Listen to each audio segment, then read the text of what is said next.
Hope, the 25th person voted out of Bloomsburg Survivor Season 2. So with that, Hope, let's start out discussing of how you heard about Survivor Bloomsburg and why you wanted to compete this season. I would see it pop up on my Instagram all the time, and then I would see this guy Mark from the first season walking around in Elwell building last year, and I'd always be like, oh, you're that guy from Survivor. And then I just kind of saw it there, and then I was like, okay, I'll give it a shot. I'll fill out the forms, and if I get in, I get in, and I got in.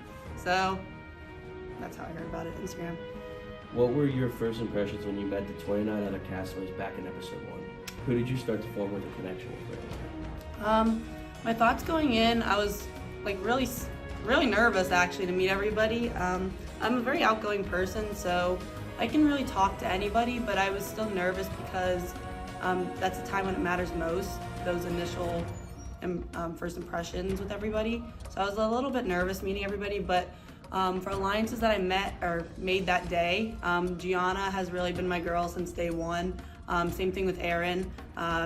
Became really close with them. I even started talking with Jake on the first day, and we were kind of like, oh, you know, let's work together a little bit. And then unfortunately Claire, I wanted to work with her, and then she got voted out. But in episode 1, you received 2 votes at one of the first Gator tribal councils. How did that impact your game moving forward? I honestly wasn't even worried really about those first 2 votes on my name. It was the first episode, and it was from the 2 girls that we were targeting. So I think that's kind of what they were doing. They wanted to split up the girl alliance is what Lauren had told me. But going forward, it just made me think like I need to make sure even the people that I'm planning on writing their name, I need to talk with them. So that way they're not putting my name down in case there were to be like a time when they would play an idol and they weren't able to be voted out, that they wouldn't have put my name, and then, you know, I kind of screwed myself over there. And another follow-up question to that is, you held on to that idol until the very last time players could use hidden idols. What made you play it in episode 8 for Gianna? I think it's because, you know, I can't play it again after that. I was already safe with using my keys. Even though I didn't have to play my keys for myself, it's still good to feel safe. I played it for Gianna to advance her because she was a part of my alliance. And like I said, I wanted to keep her safe. I wanted to go into these last couple weeks and episodes with, you know, strength in numbers there. But I wanted to keep advancing her because I was actually planning on going to like final 3 with her. I totally would have. In episode 4, tell us about the laser tag and mini golf challenges and how did that play out for you? Mini golf, my team did absolutely awful. It was me, Jake, Chase, and Davey. Nobody from either side was actually really getting the ball in the hole. It took us the whole amount of time for one hole. So that part was kind of whatever. And then we went to laser tag, and we thought we did really good. You know, we thought we had really good game strategies. You were told to shoot through the targets because you could still get points that way. But I think it was Trey. He just completely obliterated us. I mean, he had more points than our whole team combined, so. In episode 4, the communication challenge, you were receiving information from Davey and then relaying it to Brady. How did that go? Oh, brother. Davey is something else. He is a great guy, super outgoing. I mean, I could hear him screaming out there, and we ended up winning that challenge, but Davey was coming in hot to tell me all this information. He was like running right up to me, and he did a great job, and then I was able to ask for clarification. He was able to give it to me, and then I'd go over to Brady, and I think we worked really well, like the 3 of us even, but the whole team overall just did a great job with that. In episode 4, you all said goodbye to Father Joe. What was that like playing the game over there? It was really heartbreaking to see Father Joe go. I mean, it was sad to see the look on his face. I know we all felt, you know, devastated that we had to vote him out. We really didn't want to. He was, like I always say, he was kind of like the glue holding our team together. He was great with communication, great with motivation. He supported us through anything. He really was like a father figure in a game. And I couldn't be more happy that, you know, my original Gator B team merged with their Gator A team, so that way I got a chance to meet him. I just wish that he could have went a little further in the game because he was such a great guy. And he still came and supported us even after that. So. In episode 5, tell us about the deep dive bingo challenge and how you feel like it went for you. For the deep dive bingo challenge, for me personally, I think it went well. I was able to go in the water and I was able to get one of the bingo chips. So I don't really think I really had a problem with that challenge. Our team overall did though. We couldn't find a whole lot of our bingo chips. I think a whole lot of them were in like the deeper end, which we had some troubles getting down to that point. I mean, ears and popping, that's a whole issue right there. But I don't know, we just weren't getting lucky with it. And Anthony is a swimmer and he's got those goggles and it is what it is, but we tried our best. In episode 5, you swam with the watermelon ball to pass it off to Cameron for the winning last lap. How did you feel during that challenge?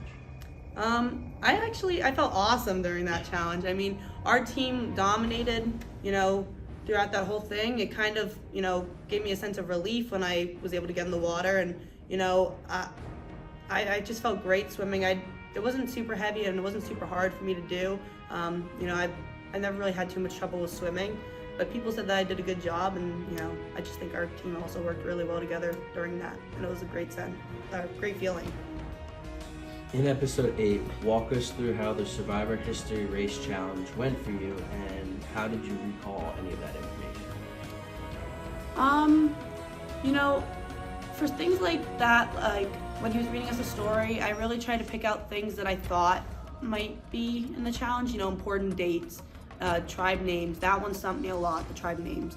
But even just the running in general, I think as you're running, you're so out of breath and you're so tired that you're forgetting things as well. So it wasn't really super hard for me to retain information as much as remembering which tree I had went to already. That's what got me. I was ahead for a lot of the time in that challenge. I think I was like 2 or 3 ahead of all the other players at one point. And then I got to the end and I just couldn't remember which tree I hadn't gone to. And I think it was the one where what's the most common color when you merge, and what's the most common color when you first, get in the alliance. I think I swapped those two and I was going to the wrong trees, and then I ended up losing. In episode 8, you were trying to take a bigger player out with when Brady and you went to the egg table, but he chose you instead. What was your thoughts on that? Brady. Love the kid, great guy. I love that you're trying to be equal, but Brady, it is a game. It's a game, Brady. Looking at Jake, why would we not break somebody's eggs and get them out of the challenge if we have the chance? That's you one step closer to being, he won in the end anyways, but we can take out another player right there. And then when I'm trying to talk to you, you pick up my egg and you break it. So of course it just made me mad. He did not have a game strategy for that. He's just lucky that he's getting all those questions right. So Hope, what are your final thoughts on Survivor Bloomsburg Season 2? First of all, I just want to say thank you to all the camera people. You did an absolute job with engaging with us and just being super friendly. And a special shout out to my cameraman, Tommy. I absolutely loved you. I was trying to make it through and then say that we did it, we won. Obviously we did not, but I really enjoyed that experience with you, so thank you, Tommy. But some of my thoughts about just the season and how it went, I don't think I could have changed anything, going into this game. But what I will say is I think some of these other players should have made some better moves. I think that Chase should have stuck with me, Gianna, and Aaron when it came to voting, because in the end we ended up voting out Jake. I'm wondering now where I might have been if he would have stuck with us. Would we have sent home Jack? Would we have sent home Brady? I'm thinking if Chase is still with us, maybe we could have sent home Brady and maybe I'd still be there. But I don't know. Or if Aaron didn't win that second, challenge of the night, would she have went home instead of Jake? You just have to think about some of these things. If Jake would have won, who would have been sent home? Would I still have been there if Jake stayed? So I just have to think about all these things, and it just kind of gets my mind going a bit. But now going into this last part, I'm looking at these players and just thinking I wish that I could have been there, but like, sorry, I'm going back and forth a lot. But I remember sitting there like before the trial where they read my name, and I looked at Jack, and I was like, oh my gosh, Jack, I'm so happy we finally got to start working together. You know, I feel like we're always we're in the same book, different chapters, Jack. But for that vote where we voted out Jake, it's like, I was like, we met right in the middle, finally. And now we're ready for our part 2 of the book, Jack. I was like, I can't believe it, we did it, we made it to Final 4. And they started reading out the names, and I look at him and I'm like, because he was like, yeah, we did it. And I look at him and he's like, I'm so sorry, I got voted out. And so now I'm just like wondering, like, what is their thought process going in to this final 3 with who they picked? I want to know, does Jack feel confident going in with Brady and Chase? Does he think he can beat Chase? I mean, I feel like a lot of people see Chase as such a strong player. Was it a strategy bringing Erin?